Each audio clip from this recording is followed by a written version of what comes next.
Hello भाइयों, welcome back to online classes. This side Mohit और आप सभी का स्वागत है मेरे यूट्यूब चैनल पर।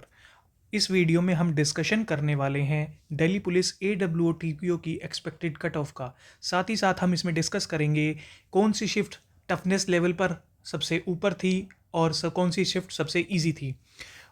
वीडियो स्टार्ट करने से पहले अपने बारे में मैं थोड़ा सा बता देता हूँ that I am Mohit and I am currently serving as head constable ministerial in Delhi police. Earlier, I was enlisted in Delhi Police back in 2018 as constable in executive cadre.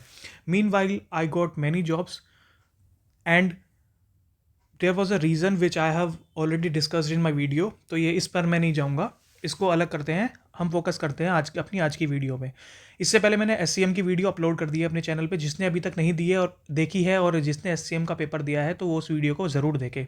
साथ ही साथ जिन लोगों ने कांस्टेबल एग्जीक्यूटिव वाला एग्ज़ाम दिया था वो लोग भी मेरे चैनल पर पड़ी वीडियो को ज़रूर देखें। तो इस वीडियो में सबसे खास बात क्या है? खास बात भाई ये है कि ये वीडियो AI के पास जो CGL का रिज़ल्ट आया था, CGL में मैंने पूरा डेटा जो हमारी आंसर की बेसिस पे रो मार्क्स और नॉर्मलाइज मार्क्स बन रहे थे, उसके बाद जो फाइनल हमारा रिजल्ट आने के बाद जो SSC ने कंसिडर किया है कि इतने मार्क्स किस शिफ्ट में कितने मार्क्स इंक्रीज़ हुए हैं, उन दोनों को कंपेयर करके मैंने ये डाटा प्रोवाइड किया है। मतलब उसमें जो एरर हो सकता है ना कि भाई, मतलब एरर हुआ था कि किसी रैंक मित्रा या जोन से भी अदर प्लेटफॉर्म से उन्होंने क्या किया था कि किसी में 4 नंबर का नॉर्मलाइजेशन कर दिया था, तो वहाँ पे असल में वो कहीं पर 2 नंबर का ही हुआ था। I'm sorry.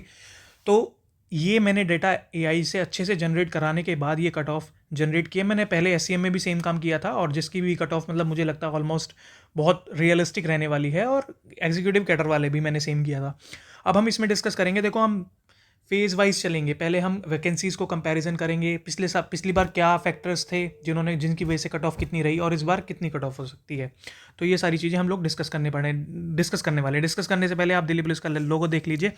हम अपने यहाँ पे सबसे पहले कोई भी चीज़ स्टार्ट करते हैं तो ये इस लोगो के साथ करते हैं। तो ये बेस्ट लोगो है फॉर यू एज़ वेल, ठीक है। उसके बाद भाई ये मेरा @ऑनलाइन क्लासेस मेरा चैनल है जो आप यूट्यूब पे जिस पे वीडियो देख रहे हो, और इंस्टा मेरा अकाउंट है। जिसको भी मेरे से कोई भी कांटेक्ट करना है, दिल्ली पुलिस के बारे में कुछ भी जानकारी चाहिए, एग्ज़ाम के बारे में कुछ भी चाहिए जानकारी चाहिए, जो भी आपको कुछ भी पूछना हो, आप यहाँ पे Mohit_N_खाकी इस इंस्टाग्राम पे आप मुझे कांटेक्ट कर सकते हैं, ठीक है। अब हम क्या करते हैं, सबसे पहले हम करते हैं भाई अपनी वैकेंसीज़ का कंपैरिजन। देखो पिछली बार क्या थी, जनरल की 171 वैकेंसी। टोटल टोटल छोड़ दो, यहाँ पे देखो, आप ये ओपन वाली देखो। EWS 46, 102 OBC, 86 SC, 54 ST और 459 टोटल थी। बट अगर हम इस बार वही वैकेंसीज़ को देखें तो भाई देखो, इस बार कुल UR की 126, EWS 29, OBC 76। OBC की लास्ट टाइम कितनी थी अगर हम चेक करें तो 102, ठीक है। तो ये भी कम ही है, सारी वैकेंसी कम है। SC 33, ST की तो 21 ही वैकेंसी है। 285 जो यहाँ पे 285 है, वो यहाँ पे 459 था। तो हम लोग लकी थे। मैंने भी AWO TPO का एग्ज़ाम दिया था, बट मैंने आगे के फेजेस, मेरे 77 मार्क्स थे। मैंने आगे के फेजेस में मतलब इसमें इंटरेस्ट नहीं लिया, because I dedicatedly wanted to become an SCM, मतलब मिनिस्ट्रियल कैडर में मैं काम करना चाहता था, क्योंकि मैंने ऑफिस में पहले एग्जीक्यूटिव कैडर में रह के ऑफिस में काम किया था, तो मैं इसमें चाहता था। हालांकि अब मुझे AWO के भी पर्क्स पता लग रहे हैं, इसमें भी बहुत बेनिफिट्स हैं, ठीक है। तो इसलिए हम लोग बहुत लकी थे कि हमारे पास इतनी वैकेंसी थी। इस बार की वैकेंसी वाकई में कम है। जनरल UR गर्ल्स में करें 96, 26, 57, 47, 30 और 256 लड़कियों की वैकेंसी है। इस बार 285, मतलब जितनी बार ऑलमोस्ट सेम ही है। जितनी लड़कों की इस बार है उतनी पिछली बार लड़कियों की थी, तो लड़कियों की तो और भी कम होगी। कुल 163 वैकेंसीज है, जिसमें UR 70, 16, 42, 21 और 14 ST की, ठीक है। तो वैकेंसीज तो यार कंपैरेटिवली कम है, जिसका फैक्टर कट ऑफ पे पड़ेगा। बट एक पॉइंट और है, पिछली बार नेगेटिव मार्किंग नहीं थी, इस बार 1/4 की नेगेटिव थी इस पेपर में। तो ये भी एक कहीं ना कहीं कट ऑफ के ऊपर फैक्टर डालने वाला है, ठीक है। अब हम कट ऑफ जो पिछली बार गई थी आपकी फिजिकल के लिए, उस पे अगर हम नज़र मारते हैं तो जनरल की 70 पे गई थी, 70.9, मतलब ऑलमोस्ट 71 पे। OBC 67, ST 60, SC 61 और EWS 67। कुल बच्चे लिए गए थे 9,510, जो 20 गुना ही थे पिछली बार भी, और इस बार भी सेम है कि 20 गुना ही बच्चों को ये लोग क्लियर कराएंगे। और भाई लड़कियों में अगर हम देखें तो यही 62 पे थी, 57 OBC, ST 40, SC 48 और EWS 55। ये आपकी फिजिकल की कट ऑफ थी। इसमें एक फैक्टर और रहता है कि इसमें देखो फाइनल कट ऑफ आपके एग्जाम के बेसिस पे लगती है। एससीएम में एक बेनिफिट है कि आपके पास 25 नंबर की टाइपिंग भी होती है, तो आपके लिए एडब्ल्यू टीपीयू में पेपर बहुत ज़्यादा मायने रखता है। पेपर का स्कोर बहुत ज़्यादा है, मतलब पेपर के स्कोर से ही आपका फाइनल सिलेक्शन होना है। अब मैं आपको बहुत इंपॉर्टेंट चीज़ और दिखाता हूँ। देखो देखो भाई, ये समरी है जो कि पिछली बार कितने लोग क्वालिफाई और डिस्क्वालीफाइड होते थे, पर जितनी जितनी मतलब वो होती थे ना, फेजेस आते थे, उसमें कितने लोग, देखो जैसे 16,000 लोगों को लिया था इन्होंने, उसके बाद 8,000 लोग तो एब्सेंट ही हो गए थे। तो देखो कितनी कितनी बड़े नंबर में तो लोग एब्सेंट ही हो गए थे। इसमें मतलब इसके बहुत सारे रीजंस थे। सीजीएल वाले भी दे रहे थे, कुछ मेरे जैसे भी थे जो नहीं गए फिजिकल देने, मैंने भी फिजिकल नहीं दिया था। प्लस और भी बहुत सारे लोग होंगे जो मतलब बहुत ज़्यादा इंटरेस्टेड नहीं होंगे, जिन्होंने सिर्फ एग्जाम दे दिया था और वो एब्सेंट हो गए। तो ये बहुत बड़ी फिगर है कि यार इतने लोग तो एब्सेंट ही हो गए। अनफिट 24 हुए, वो हाइट का इशू हो सकता है कोई, या चेस्ट का इशू हो सकता है, तो टेम्प्रेरी अनफिट उनको कंसिडर किया था। या फिर कोई लेडी अगर प्रेग्नेंट है तो उसका भी ये टेम्प्रेरी अनफिट अनफिट में डाल देते हैं। कुल जितने लोग एब्सेंट थे ना, उससे कम ही लोग प्रेजेंट थे। तो ये बहुत बड़ा फैक्टर था कट ऑफ को डिसाइड करने में। 2,000 मतलब 2100, लगभग 2100 लोग तो डिस्क्वालीफाई हो गए थे। और ये किस में हुए थे डिस्क्वालीफाई? इनमें कुछ रनिंग में रह गए होंगे, कुछ जंप में रह गए होंगे। हालांकि बहुत रेयर ही बच्चे होते हैं, बट फिर भी रह जाते हैं। कई बार हो जाती है कुछ इंजरी हो गई, और या फिर आप उस दिन अच्छे से परफॉर्म नहीं कर पाए, या फिर आपकी तबीयत खराब हो गई। तो बहुत सारे फैक्टर्स हो सकते हैं जो अफेक्ट कर सकते हैं आपकी ओवरऑल उस दिन के फिजिकल एंड्योरेंस टेस्ट को। ठीक है, तो भाई 5356 ही लोग क्वालिफाई हुए थे। फिजिकल के बाद इतना ही बचे थे, जहाँ पे मतलब 1.5-2 लाख लोग बैठे होंगे। उसके बाद मतलब क्वालिफाई जो फिजिकल के बाद हुए वो 5,356 ही हुए। सेम सीन इस बार भी रहेगा कहीं ना कहीं, कि बहुत लोग एब्सेंट होंगे, बहुत लोग प्रेजेंट होंगे। तो उनके ये, और जो लोग एनसीसी का पूछते हैं ना भाई, मैं क्लियर कर देता हूँ, एनसीसी के मार्क्स आपके फाइनल में जुड़ेंगे। यार देखो, लॉजिकल सी बात है कि एनसीसी सर्टिफिकेट जब तक आप वहाँ पे डॉक्यूमेंट वेरिफिकेशन में फिजिकल के टाइम पे नहीं दिखाओगे, तो कैसे कंसीडर होगा कि आपके पास एनसीसी का रियल सर्टिफिकेट है भी या नहीं। तो इसलिए वो पहले डॉक्यूमेंट वेरिफिकेशन, जब फिजिकल के टाइम आपका वो सर्टिफिकेट की कॉपी लेंगे, thereafter you will be considered as NCC, जो भी आपके पास सर्टिफिकेट होगा, और उसके मार्क्स आपको मिल जाएंगे। ठीक है भाई, अब देखो ट्रेड टेस्ट की का कमाल। ट्रेड टेस्ट में जो रीडिंग एंड डिक्टेशन का टेस्ट था, जो कि न्यूज़पेपर में से होता है, मैंने उसके लिए रील भी बनाई थी, मेरे दोस्त ने जिसने दिया था AWTBO का डिक्टेशन टेस्ट, उसको आपने देखा नहीं, मेरे यूट्यूब चैनल, इंस्टाग्राम चैनल पे जरूर जुड़े, वहाँ पे मैंने ये चीज़ डाली हुई है। तो इतने लोग देखो, 53-56 लोग शॉर्ट लिस्टेड थे। एब्सेंट उसमें से 709 लोग एब्सेंट हो गए। 4600 इतने हो, 357 लोग ही ऐसे थे जो नॉट क्वालिफाइड हुए। बाकी 4290। अब भाई ये लोग वो होंगे जो बिल्कुल ही लिखना पढ़ना नहीं जानते होंगे, मतलब जो पेपर गलती से क्लियर कर गए और वो यहाँ पे आके डिस्क्वालीफाई हो गए। बाकी इसमें डिस्क्वालीफिकेशन जैसा कोई चीज़ ही नहीं है भाई। मेरे दोस्त ने बताया था फिजियोथेरेपी, डिक्टेशन, इस टाइप के ही वर्ड उसमें थे। ठीक है, मतलब simple simple is M R तक भी थे। एक सेंटेंस बोलते हैं न्यूज़पेपर में से, बहुत बेसिक सा होता है, एंड आपको वही डिक्टेट करना पड़ता है और वही आपको रीड करना पड़ता है। ठीक है, तो ये थे 357 ही लोग। तो इसमें डरने वाली कोई बात नहीं है भाई, इजीली क्लियर कर लोगे, कोई प्रॉब्लम वाली बात नहीं है। जो ये सीएफटी हुआ है, सीएफटी में देखो 4290 लोग गए, जिसमें से 732 तो अपसेंट ही हो गए, क्योंकि बहुत बीच में बहुत टाइम आ गया था G20 की वजह से। 3558 प्रेजेंट थे और 487 इसमें भी डिस्क्वालीफाई हो गए। इसमें डिस्क्वालीफिकेशन का रीज़न बताता हूँ। इसमें डिस्क्वालीफिकेशन का रीज़न था कि जो हमें पेपर मिला था ना, उस पेपर में जो इंस्ट्रक्शंस होती थी वो बहुत क्लियर नहीं थी। कुछ लोग तो फर्स्ट डे जिनका एग्जाम था वो इसलिए फेल हो गए क्योंकि हमारी उनकी जो इंस्ट्रक्शंस थी पेपर में वो क्लियर नहीं थी कि कौन सी चीज़ कैसे करनी है। अब जिसका फर्स्ट शिफ्ट में हो गया, सेकंड शिफ्ट वाले तो उस चीज़ को समझ गए, तो फर्स्ट शिफ्ट वालों को ये नुकसान हुआ था। प्लस एक चीज़ ये, लोगों ने ना अपनी फाइल सेव ही नहीं की, फाइल को डिलीट कर दिया था। मतलब सब कुछ करने के बाद वो फाइल सेव नहीं की, तो वो डिलीट हो गई, तो वो लोग, उनकी ब्लैंक चली गई थी कॉपी, इसलिए वो फेल हो गए थे। तो इसमें नॉट क्वालिफाइड का रीज़न ये है। बाकी बहुत बड़ा हमारा सीएफटी आज तक के इतिहास में सबसे ईजी सीएफटी रहा होगा दिल्ली पुलिस का।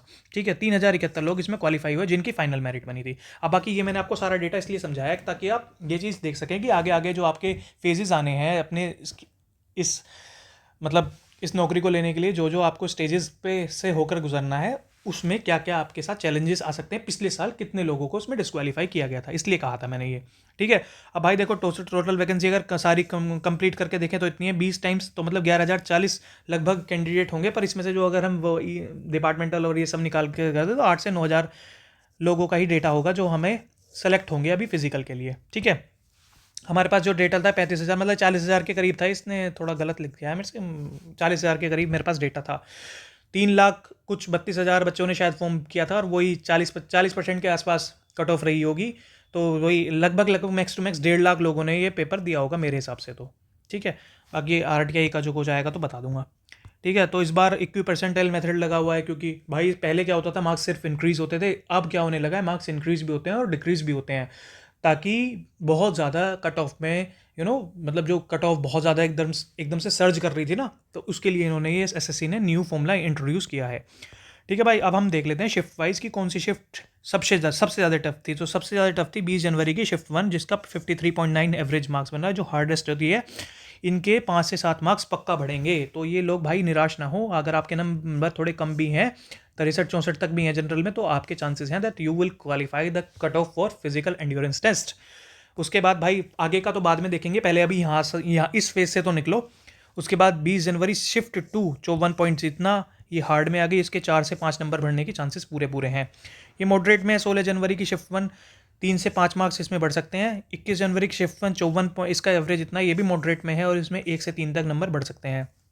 16 जनवरी शिफ्ट 2 इतना, इसका ये है मॉडरेट इजी, इसमें मतलब प्लस या -1 मार्क हो सकता है, या फिर नो मेजर चेंज होगा कि मतलब आपके बढ़ भी सकते हैं और नहीं भी बढ़े, हो सकता है पॉइंटों में ही डिफरेंस आ जाए इस शिफ्ट में जो रहेंगे। इनके तो भाई पक्का कम होने हैं, और ये तो सबसे ईजी शिफ्ट है। इनके भी मार्क्स 3 से 5, ये 6 तक भी वेरी कर सकता है।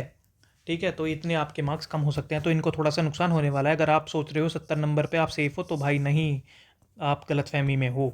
मैं बहुत रियलिस्टिक बातें कर रहा हूँ। देखो भाई, मेरे को कोई ऐसा वो नहीं है कि मैं कम कम कट ऑफ बता के अपने व्यूज़ ले लूँ, ऐसा मेरा बिल्कुल भी मोटिव नहीं है। मेरा मोटिव है, जो रियलिटी मुझे लग रही है वो मैं आप लोगों के सामने बता रहा हूँ। ठीक है भाई, अब सेफ रो स्कोर जो मुझे लगता है कि हार्ड शिफ्ट में अगर 65 स्कोर है ना किसी का, तो UR में वो बिल्कुल सेफ है। OBC में वही 63, EWS 62, 56, SC में और ST में 53। वहीं ईजी शिफ्ट में ये मेल कैंडिडेट्स के लिए है, it's only for male, and ये PEMT के लिए है। ठीक है, PEMT, ये फाइनल नहीं है, ये फाइनल सिलेक्शन शायद ना दे। ठीक है भाई, तो इजी शिफ्ट में 73 नंबर अगर आपके हैं तो आप अपने आप को सेफ मान सकते हो फिजिकल के लिए। इसमें 71, 69, 63, 60। ठीक है, तो भाई आगे हम चलते हैं। अब फीमेल कैंडिडेट्स का देख सकते हैं। 59 पे आप हार्ड शिफ्ट में बहुत सेफ हो। इसमें इजी में 67 तक वेरी करेगा। OBC के लिए 57 से 64 के रेंज में। हार्ड शिफ्ट में EWS 56 पे सेफ हो सकता है। इजी शिफ्ट में 63 तक जाएगी बात। SC 49 पे हो सकता है, 57 तक जाएगी। 45 पे हो सकता है, 53 तक जाएगी। ठीक है, ये लड़कियां अपना डेटा देख लें। Final expected cut off after normalisation, ये फाइनल स्कोर होगा फिजिकल कॉल के लिए, not for the final selection, क्योंकि इसमें टाइपिंग के मार्क्स नहीं है। सो दुआ कीजिए कि आपकी जो CFT हो वो अच्छे लेवल का हो, ताकि उसमें स्टूडेंट्स की थोड़ी छटनी की जा सके, बिल्कुल बेसिक ना हो। क्योंकि यार देखो, इतने सारे अगर आप स्टेजेस अगर किसी भी एग्जाम में रख रहे हो, तो यार उसमें छटनी होनी चाहिए, और उसमें मतलब ऐसा नहीं होना चाहिए कि गधे घोड़े मिक्स करके भेज दो, उसमें से मतलब घोड़े ही आगे निकलने चाहिए। तो इसलिए बहुत ज़रूरी है भाई कि इसमें छटनी हो आगे के जो फेजेस हैं। डिक्टेशन टेस्ट, इसको अच्छे से आपका चेक हो, अच्छे अच्छे वर्ड्स यूटिलाइज़ किए जाएँ।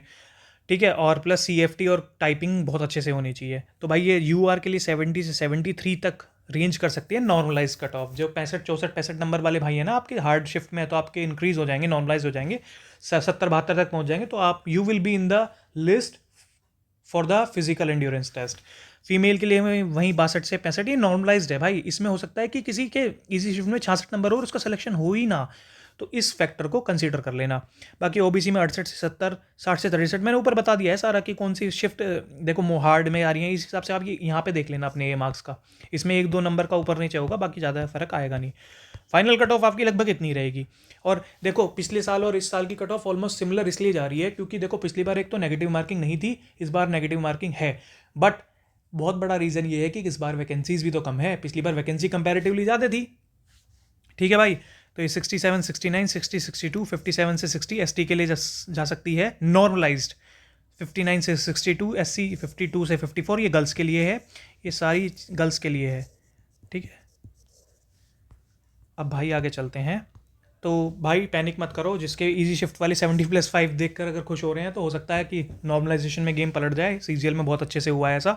20 जनवरी शिफ्ट 1 शिफ्ट 2 वालों का रो स्कोर थोड़ा कम होगा, पर उनको चांसेस हैं, एडवांटेज मिलेगा आपको। +6 भी हो सकते हैं, +7 तक भी हो सकते हैं, और +5 तो पक्का है ही है। ठीक है, तो भाई इतनी टेंशन लेने की ज़रूरत नहीं है। फाइनल कट ऑफ हम देख लेते हैं एक बार। AWTPO की 2022 में क्या गई थी, कितना सर्ज मिला था। ये UR की 76.9 पे थी, ये 70.9 पे थी प्रीलिम्स की, जो मतलब फर्स्ट इनकी पेपर की कट ऑफ हुई थी। तो 6 नंबर का लगभग +6 हुआ। OBC 74 या 67 के आसपास था ये, मतलब 67 थी I think, I am not sure, एक बार चेक कर लेंगे। और ये देख लो 8 नंबर के करीब, मतलब हाँ लगभग 7 नंबर के करीब बढ़ गई। SC ST और ये SC के 69 पे थी, EW 75 पे थी, तो मतलब कट ऑफ बढ़ी थी, बट बहुत मतलब अनएक्सपेक्टेडली नहीं बढ़ी। हम लोग तो पता है उस वक्त, क्योंकि AWTP और मिनिस्टर का साथ साथ चल रहा था, तो हम लोग सोच रहे थे कि इसकी 80 पे जाएगी, इसकी 81 पे जाएगी, पर कट ऑफ 76.9 पे ही, मतलब बहुत ज़्यादा सर्ज नहीं किया कट ऑफ ने। तो इस बार भी वही होगा कि यार अगर ये शिफ्ट मतलब आगे के स्टेजेस बहुत ईजी कर देंगे तो 6 से 7 नंबर ऑब्वियसली भाई फाइनल में बढ़ेंगे ही बढ़ेंगे। पर अभी के लिए आप भाई अपने नेक्स्ट स्टेजेस पे फोकस करो, आगे का किसी को नहीं पता कि क्या सीन बन जाए, कितने लोग एब्सेंट हो जाए, कुछ नहीं पता। ये फाइनल कट ऑफ थी भाई। ये डिपार्टमेंटल और ESM की तो यार डेटा नहीं मिल पाता, तो कुछ कर नहीं सकते, इनके लिए सॉरी। बाकी भाई अगर वीडियो पसंद आई हो तो ज़रूर लाइक ज़रूर करें। अगर आपको ये PDF चाहिए तो मुझे बता देना, मैं PDF आपके साथ शेयर कर दूंगा। आप मुझसे कनेक्ट कर सकते हैं मेरे इंस्टाग्राम पे, जो मोहित_इन खाकी मेरा ये इंस्टाग्राम है, ये रहा, ठीक है। और ये मेरा यूट्यूब चैनल तो है ही भाई, सपोर्ट करिए, आप लोगों को ऐसी अच्छी अच्छी वीडियो प्रोवाइड करता रहूँगा। प्लस जिन लोगों ने को दिल्ली पुलिस की लाइफ स्टाइल और दिल्ली पुलिस की जॉब प्रोफाइल के बारे में जानना है, मेरे चैनल पे मैंने 2-3 पॉडकास्ट भी डाले हुए हैं, वो भी स्पेशली फॉर फीमेल्स, मतलब उन्होंने इतने अच्छे से एक्सप्लेन किया हुआ है, तो उन वीडियोज़ को ज़रूर चेक करें। बाकी भाई जुड़ जाइए, आपको साथ साथ अपना आगे चलेंगे, और आप लोग भी दिल्ली पुलिस में आइए, आप लोगों का वेलकम है, और यहाँ पर आके मिलते हैं। आज की वीडियो के लिए इतना ही, धन्यवाद।